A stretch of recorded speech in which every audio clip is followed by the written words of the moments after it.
amaloota kutaa darbe irratti bulchiinsa mootummaa kan jedhu ilaallee turre. Achi keessas caaseffama bulchiinsa mootummaa jalatti dameewwan 3 ilaallee turre. Isaanis caaseffama mootummaa tokkummaawaa, caaseffama mootummaa federaalawaa fi caaseffama mootummaa konfederaalawaa jennee ilaallee turre. Isaan keessaa bal'inaan caaseffama mootummaa tokkummaawaa kan jedhu ilaallee amaloota, hanqinootaa fi cimoota mootummaa tokkummaawaa ilaallee turre. Har'a immoo amaloota caaseffama mootummaa federaalawaa ilaallaa jechuudha. Amalootni caaseffama mootummaa federaalaa ittiin beekamu keessaa muraasni maalidha? Qoodinsa aangoo heera irratti hundaa'e qabaachuu jechuudha. Qoodinsa aangoo maal irratti hundaa'e? Heera irratti hundaa'e ni qaba. Gulantaalee mootummaa 2 fi isaa olis qaba. Akkasumas walabummaa mana murtii ni qaba. Mirga ofiin of bulchuu lammiilee yookiin hawaasaas ni jajjabeessa. Ammas wantoota kana wajjin wal fakkaatan gara biroos of keessatti ni hammata jechuudha amalootni caaseffama mootummaa federaalawaa. Yeroo ammaa kana mootummoonni addunyaa keessaa harki 1/3 isaanii caaseffama mootummaa federaalawaan kan bulanidha jechuudha. Irra caalaan isaanii mootummaa federaalawaan kan of bulchanidha. Fakkeenyaaf biyyooti mootummaa federaalawaan bulan kanneen akka Ameerikaa, kanneen akka Biraaziil, Paakistaan, Awustiraaliyaa, Meeksikoo, Swiizerlaand, Kanaadaa, Naayijeeriyaa fi Itoophiyaa akka fakkeenyaatti fudhachuu dandeenya. Biyyooti kun maaliin warra bulchanidha? Caaseffama mootummaa federaalawaan warra bulanidha. Kutaa darbe irratti ni yaadattu yoo ta'e, caaseffama amaloota mootummaa tokkummaawaa ilaalle keessaa biyyoota akka Siriilaankaa, Xaaliyaanii, Faransaayii, Saawus Sudaan, Saawus Afrikaa, Keeniyaa jennee ilaallee turre jechuudha. Warreen kun immoo biyyoota mootummaa federaalaan bulanidha jechuudha. Biyya keenya Itoophiyaa dabalatee mootummaa federaalawaan sabdaneessummaan kan bulanidha jechuudha. Mootummaan federaalawaa mootummaa naannolee adda addaa of keessatti ni qabaata jechuudha. Fakkeenyaaf mootummaa naannoo Amaaraa jechuu dandeenya, mootummaa naannoo Oromiyaa jechuu dandeenya, mootummaa naannoo Hararii jechuu dandeenya, mootummaa naannoo Affaar jechuu dandeenya, mootummaa naannoo Somaalee jechuu dandeenya. Fakkeenyaaf biyyi keenya naannolee 12 qabdi. Mootummaan federaalaa tokko naannolee 12 kana of jalatti mootummoota biroo 12 ni qaba yookiin naannolee kan bulchanii fi aangoo mataa isaanii kan qaban 12 ni qaba jechuudha. Ciminaalee fi hanqinaaleen mootummaa federaalawaa maalidha kan jedhuu fi asii gaditti kan waliin ilaallu ta'a. Ciminaaleen mootummaa federaalawaa uummatatti dhiyaatanii hoogganuuf baay'ee mijataadha. Kunis mootummaan naannoo mootummaa aanolee of jalaa qaba. Mootummaan aanolee immoo kallattiidhaan uummata wajjin wal quunnamuudhaan hojii uummataa saffisiisuu ni danda'u. Haala bulchiinsa baay'ina uummataa fi bal'ina lafaa waliin wal simsiisuun hojiirra ooluuf ni fayyada. Hawaasa ganda gandaan yookiin aanaa aanaatti qindeessuudhaan tajaajila barbaadu akka argatuuf mijeessuuf ni danda'ama jechuudha. Sirna sabdaneessummaa fi aadadaneessummaa dagaagsuuf mijataadha jechuudha. Aadaa sabootaa akkasumas immoo lamni hawaasa biyya keessa jiran sana mirga isaanii eeguudhaan akka of bulchan taasisuu keessatti sirni caaseffama mootummaa federaalawaa gahee olaanaa ni qabaata jechuudha. Adda addummaa fedhii sabdaneessaa fi aadadaneessaa keessumatti kanneen ni hordofa yookiin immoo hiika itti kennaa deemaa rakkoo isaanii furaatii deemaa jechuudha. Inni kun cimina sirna caaseffama mootummaa federaalaati. Hanqinni isaa maalidha kan jedhu yoo kan waliin ilaallu ta'e seerotii fi dambiileen bakka hundatti bifa wal fakkaatuun hojiirra dhiisuu malu. Fakkeenyaaf godina tokkotti seerri hojiirra oolu godina biraatti hojiirra ooluu dhiisuu danda'a. Aanaa tokkotti seerri hojiirra oolu aanaa biraatti hojiirra ooluu mala jechuudha. Inni kun hanqinadha. Sadarkaa hundatti hooggansa wal fakkaataa kennuuf rakkoo ta'uu mala. Sadarkaa hundatti to'annaan hooggansaa sirnaan kallattiidhaan to'annaan hanqinni jiraachuu ni mala jechuudha. Akkuma kana caaseffama bulchiinsaa bal'aa waan qabuuf qisaasama diinagdeef illee saaxilamuu mala. Kana jechuun bulchitooti godina bulchitoota aanaalee of jalaa hedduu of jalaa qabu. Bulchitooti aanaalee immoo bulchitoota gandaa hedduu of jalaa qabu. Kun qisaasama baajataafis immoo ni saaxila jechuudha yookiin akka hanqinaatti kan ka'udha. Sirnaan hoogganamuu yoo dhabe maal ta'a? Naannolee gidduutti walitti bu'iinsi akka uumamuuf sababa ta'uu danda'a jechuudha. Hooggansi yookiin immoo caaseffamni mootummaa federaalawaa kun hooggansi rakkoo qabaatennaan yookiin naannoon tokko tarii walitti bu'uutii ni danda'a jechuudha. Fakkeenya naannolee biyya keenyaa yeroo adda addaatti bakkoota adda addaatti daangaa wal qabatee yeroo itti walitti bu'an ni argina. Inni kun rakkoo walitti bulchiinsaa mudachuu maludha jechuudha. Darbee darbee bakka hundatti jechuu baannus. Sadaffaa kanarratti kan nuti ilaallu caaseffama mootummaa kan jalqabaa caaseffama mootummaa tokkummaa ilaallee caaseffama mootummaa federaalawaa ilaallee inni sadaffaa fi inni bal'inaan bakka hunda hin jirre immoo caaseffama mootummaa konfederaalawaa kan jedhamudha. Caaseffama mootummaa konfederaalawaa jechuun kun maalidha? Waliigalteedhaan biyyooti lamaa fi isaa ol waliin hundaa'uudhaan kan hundeessanidha yookiin immoo konfedereeshiniidhaan kan wal bulchanidha jechuudha. Caaseffamni mootummaa konfederaalawaa dhimmoota akka siyaasaa, diinagdee fi hawaasummaa irratti humna waloo tokko uumuuf kaayyeffamee kan bocamedha jechuudha. Fakkeenyaaf biyyooti lama fakkeenyaaf biyya Itoophiyaa, Keeniyaa, Somaalee osoo konfedereeshinii walitti dhufanii sirna tokkoon hoogganamu jechuudha. Biyya adda addaa ta'anis waan waliif kennanii waan waliif dabarsuu qaban waliif dabarsanii beekamtii sanaan wal bulchuu jechuudha. Yeroo ammaa kana mootummoonni caaseffama konfederaalawaa qaban sadarkaa biyyaatti hin jiran. Akka biyyaatti konfedereeshiniidhaan kan bulan jiraachuu haa baatan iyyuu malee akka gamtaatti immoo yoo fudhanne gamtaa Awurooppaan argachuu dandeenya jechuudha. Gamtaan Awurooppaa bakka bu'uudhaan wantoota Awurooppaa wajjin wal laallatan dalaguutti argamaa jechuudha. Akeekni gurguddoon caaseffama mootummaa konfederaalawaa kun yeroo baay'ee humna ittisaa waliinii uumuu. Fakkeenyaaf amma gamtaan Awurooppaa biyyoota hundarraa humni waraanaa walitti dhufee kallattiidhaan bakka barbaadamutti bobbaafamu ni jira jechuudha. Humni naatoo jennu ni jira jechuudha. Neetoon kun biyyoota Awurooppaa adda addaa keessatti yoo rakkoon jiraate biyya sanaaf deemuudhaan rakkoo jiru furuudhaaf ni gargaara jechuudha. Humna waloo isaan qabanidha. Humni ittisaa kuni maallaqa waliinis qabaachuu. Fakkeenyaaf amma biyyoota addunyaa hedduun isaanii doolaara kan fayyadamanii walitti hidhamiinsa tajaajila qunnamtii uumuu. Biyyooti konfedereeshinii walitti dhufan maallaqa waliinii qabaatu jechuudha. Yookiin fakkeenyaaf amma maallaqa Itoophiyaan birriidhaan fayyadamti, Keeniyaan shilingiin fayyadamti. Osoo konfedereeshiniidhaan walitti dhufanii garuu Itoophiyaan birrii isa jettu, Keeniyaan shilingii isa jettu kana walitti fiduudhaan maqaa tokkoon bifa tokkoon gara hojiitti kan itti seenanidha jechuudha. Walitti hidhamiinsi tajaajila qunnamtii kanneen akka daandii ta'uu danda'a, daandii xiyyaaraa ta'uu danda'a, daandii baaburaa ta'uu danda'a, daandii konkolaataa akkasumas immoo tajaajilawwan daldalaa fi kanneen biroon walitti hidhamiinsa qabaatu jechuudha. Caaseffamoota mootummaa amma asii olitti haasofne hunda isaanii bifa gabateedhaan haala armaan gadii kanaan yoo ilaallu mootummaa tokkummaawaa, caaseffama mootummaa federaalawaa fi caaseffama mootummaa konfederaalawaa kan jennu kana inni kun mootummaa tokkummaawaa kan jennu mootummaa biyyaalessaa kan qabu yookiin mootummaa tokko kan qabudha jechuudha. Kun mootummaa federaalawaa kan jennu immoo aangoon kan uummataati jechuudha. Mootummaa konfederaalawaa kan jennu immoo mootummoota yookiin bulchitoota biyya adda addaati walitti dhufaniitu bulchaa jechuudha. Gabaabinaan mootummooti kun hoo mootummooti biyyoota mootummaan biyya kana bulchu hoo ga'een isaa kuufamni aangoo harka mootummaa giddu galeessaa jira. Aangoon hundi harka eenyu jira?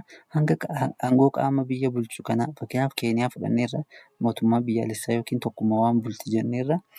Aangoon eenyu harka jira? Aangoo mootummaa harka jira jechuudha. Aangoo olaanaani. Fakkeenyaaf Yuunaayitid Kiingidam fudhachuu dandeenya, Jaappaan fudhachuu dandeenya, Swiidin fudhachuu dandeenya. Eenyu harka jira? Aangoon mootummoota biyya bulchan sana harka jira jechuudha guutummaatti. Gara mootummaa federaalawaa yookiin mootummaa uummataa kan jennu kanatti yogguu dhufnu immoo mootummoota naannolee of jalaa qaba. Mootummaa giddu galeessaa ni qaba yookiin mootummaa federaalaas ni qaba jechuudha. Aangoo mataa mootummaan federaalaa aangoo mataa isaa ni qaba. Mootummaan naannolees aangoo mataa isaaniitii ni qabu jechuudha. Aangoon uummata irraa madde mootummaa giddu galeessaaf naannoleef qoodama. Uummatii nama barbaadu sana yoo filate aangoon yookiin filannoon uummataa sun mootummaa federaalaaf mootummaa giddu galeessaaf kan qoodamu ta'a jechuudha. Fakkeenyaaf Kanaadaa fudhachuu dandeenya, Hindii fudhachuu dandeenya, Yuunaayitid Isteets fudhachuu ni dandeenya jechuudha akka fakkeenyaatti. Mootummaa giddu galeessaa yookiin immoo gara mootummaa konfederaalawaatti yoo dhufnu, mootummoota biyyoota adda addaatu walitti dhufee gurmeesse kana kuufamni aangoo harka mootummootaa jira jechuudha. Hanga fakkeenyaaf gamtaa Awurooppaa fudhachuu dandeenya, gamtaa Afrikaa fudhachuu dandeenya. Gamtaan Afrikaa biyyooti 56 bakka bu'aa tokko ni qabu. Biyyooti gamtaan Awurooppaas akkuma kana dhimmoota waloo isaanii irratti qaamni bakka bu'aa isaanii ta'e ni jira jechuudha. Sirnoota bulchiinsa mootummaa 2.2 irratti kan ilaallu ta'a.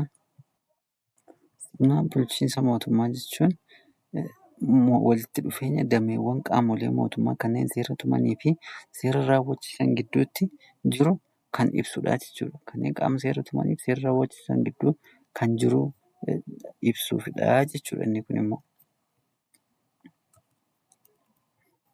Akka waliigalaatti sirnoota bulchiinsaa mootummaa sadiitu jiru. Isaanis bulchiinsa pirezidaantawaa, paarlamentawaa fi walmakaa jechuun beekamu jechuudha. Inni jalqaba nuti ilaalle caaseffamadha yookiin immoo caasaadha. Caaseffama mootummaa bakka sadiitti qoodnee caaseffama mootummaa federaalawaa, caaseffama mootummaa tokkummaawaa, caaseffama mootummaa konfederaalawaa jenna. Inni kun immoo sirna bulchiinsaadha. Sirni bulchiinsaa gosa sadiitu jiru. Sirna bulchiinsa pirezidaantawaa, paarlamentawaa fi walmakaa kan jennu kana jechuudha. Sirni bulchiinsa paarlamentawaa maalidhaa? Sirna bulchiinsa mootummaa muummee ministeeraan hoogganamu sirna bulchiinsa paarlamentawaa jenna. Eenyuun kan hoogganamu? Muummee ministeeraan kan hoogganamu jechuudha. Bulchiinsa mootummaa paarlamentawaa keessatti paartiin sagalee caalmaa argate mootummaa hundeessuu danda'a. Fakkeenyaaf paartiileen sadii yoo wal dorgoman paartiin inni tokko sagalee warra lama hafee kan caalu yoo galmeesse biyya bulchuu ni danda'a jechuudha. Haaluma kanaan muummichi ministeeraas miseensa paarlamaa ta'ee hooggantoota paartii siyaasaa sagalee caalmaan teessoon paarlamaa qabatan keessaa filatamaa jechuudha. Teessoo caalmaan kan filataman ni jiru. Tokko sadaffaa yookiin uummata keessa warreen filataman keessa aangoo caalu kan qabu muummichi ministeeraa kan filatamu paartii sadan dorgoman keessaa paartii tokko keessa warra filatamaa jechuudha. Paartii warra aangoo qabatan keessa namni filatame sun bulchaa biyyaa yookiin muummicha ministeeraa ta'a jechuudha. Sirna bulchiinsaa kana keessatti paartiileen hundi mana maree bakka bu'oota uummataatiif dorgomu yookiin teessoo paarlamaa qooddachuu danda'u jechuudha. Fakkeenyaaf akka Itoophiyaatti manni maree bakka bu'oota uummataa teessoo 500 ol kan qabudha. Teessoo 500 kun tokkoon isaanii giddu galeessa namoota 100,000 bakka bu'anii kan achitti argamanidha jechuudha. Sirna bulchiinsa paarlamentawaa keessatti itti waamamni qaamota hojii raawwachiiftuu paarlamaadhaaf ta'a jechuudha. Itti waamamni hojii raawwachiiftuu eenyuu fi paarlamaa yookiin immoo namoota uummata bakka bu'anii yookiin hawaasa bakka bu'anii bakka sanatti argamaniif kan kennamu ta'a yookiin itti waamaman ta'a jechuudha. Bakka bu'ooti uummataa muummicha ministeeraa irraa amantaa yoo dhaban yeroo barbaadanitti aangoo irraa kaasuu ni danda'u jechuudha. Manni maree bakka bu'ootaa jechuun warreen 500 yookiin 500 ol filatamanii uummata bakka hundarra jiru bakka bu'anii paarlamaa keessa jiran yeroo barbaadanitti muummicha ministeeraa aangoo irraa kaasuu ni danda'u jechuudha. Sirna bulchiinsa paarlamentawaa keessatti qaamoleen mootummaa seera baaftuu, seera raawwachiiftuu fi seera hiiktuu addatti gurmaa'anii wal to'achuu fi wal tumsuun waliin hojjetu jechuudha. Argitanii asitti qaamoleen hundi maal godhu? Walitti dhufuu waliin gurmaa'anii wal to'achuun yookiin wal tumsuun waliin hojjetu jechuudha. Sirna kana keessatti muummeen ministeeraa kaadhimamtoota hojii raawwachiiftuu miseensota paarlamaa keessaa fi alaa filachuun muudamaaf ni dhiyeessa jechuudha. Muummichi ministeeraa kanneen aangoo kennuufii barbaadu keessaa filatee miseensota paarlamaa keessaa filachuun kaadhimamaa gochuu ni danda'a yookiin immoo aangoo kennuufii ni danda'a jechuudha. Muudamni kaadhimamtootaa kunis mana maree bakka bu'ootaatti dhiyaachuun kan mirkanaa'u ta'a jechuudha. yookiin namoota filatamanii jiran giddu galli isaanii 500 ta'uu jennee sana fuulduratti kan aangoo isaanii fudhatan yookiin waadaa galan ta'uu jechuudha.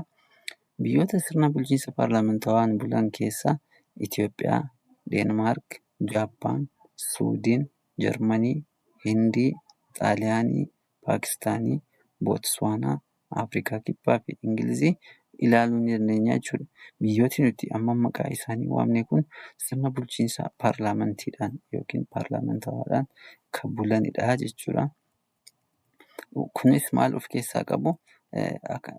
Qaama seera raawwachiisuu ni qabu, qaama seera hiikuu ni qabu, qaama seera tumuu ni qabu jechuudha. Kun hariiroo aangoo sirna bulchiinsa paarlamentawaadha jechuudha. Qaamni seera raawwachiisu seera tumeetu kan seera hiikutti dabarsa. Warri seera hiiku immoo inni hiikame kun akka hojiitti hiikamuuf yookiin akka raawwachiifamuuf kallattii kanneen kennanidha jechuudha yookiin hordoffii kanneen taasisanidha. Amalooti sirna bulchiinsa paarlamentawaa maalidha kan jedhu isa kana kutaa itti aanutti waliin kan ilaallu ta'a. Kutaa kana keessatti amalooti sirna bulchiinsa mootummaa paarlamentawaa maaliin beekamu kan jedhu yoo waliin ilaallu, muummichi ministeeraa dura bu'aa bulchiinsaa ta'u, dura bu'aa qaama sanaa ta'u yookiin bulchiinsaa ta'u, qaamoleen hojii raawwachiiftuu keessaa aangoo guddaa kan qabu muummicha ministeeraati jechuudha. Qaamolee hojii raawwachiisuuf filataman jiran keessaa tokko muummicha ministeeraadha jechuudha. Aangoo guddaa kan qabu. Pirezidaantiin bakka bu'aa mootummaa ta'u. Kana jechuun gahee isaa keessaa muraasni dippiloomaatota simachuu fi bobbaasuu, kanneen hojii caalmaa hojjetaniif badhaasa kennuu fi kanneen kana fakkaatanidha jechuudha. Gaheen pirezidaantii yookiin pirezidaantiin bakka bu'aa mootummaa ta'uu kan jedhu kuni itti gaafatamummaa waliinii qooddachuu. Itti gaafatamummaa waliinii qooddachuu jechuun muummichi ministeeraa, ministeeronnii fi miseensonni paarlamaa itti gaafatamummaa waliinii qooddatanii hojii yookiin dirqama isaanii akka ba'atan kan akeekudha. Kunis murtoo barbaadan murteessuu yookiin immoo bakka bu'oota uummataatti dhiyeessuu ta'uu ni hammata. Dhimmoota murteessoo irratti yaada kennuu fi kallattii dabarsuufis yookiin kuffisuufis itti gaafatamummaa waliinii ni qabu jechuudha. Walitti makamiinsi aangoo yoo ilaalle immoo sirni paarlamentawaa aangoo qaamolee mootummaa hojii raawwachiiftuu fi seera baaftuu walitti maka jechuudha. Sirni paarlamentawaa kamiif kam walitti maka? Hojii raawwachiiftuu fi seera baaftuu kan walitti maku ta'a jechuudha. Kutaa kana keessatti caaseffamni yookiin sirni bulchiinsa mootummaa maal akka ta'e bal'inaan waliin ilaalleetu kan jirru. Caaseffama mootummaa sirna bulchiinsa mootummaa paarlamentawaa kan jedhu kana jalatti bal'inaan ilaalleetu kan jirru. Kutaa har'aa asumarratti xumurree jirra. Kutaa itti aanu irratti sirna bulchiinsa pirezidaantawaa kan jedhu qabannee dhiyaanna. Yuutuubii keenya sabskiraayib, sheer gochuudhaan hiriyoota keessan ga'uu hin dagatinaa. Akkasumas immoo nu daawwachuu hin dagatinaa isiniin jenna. Galatooma.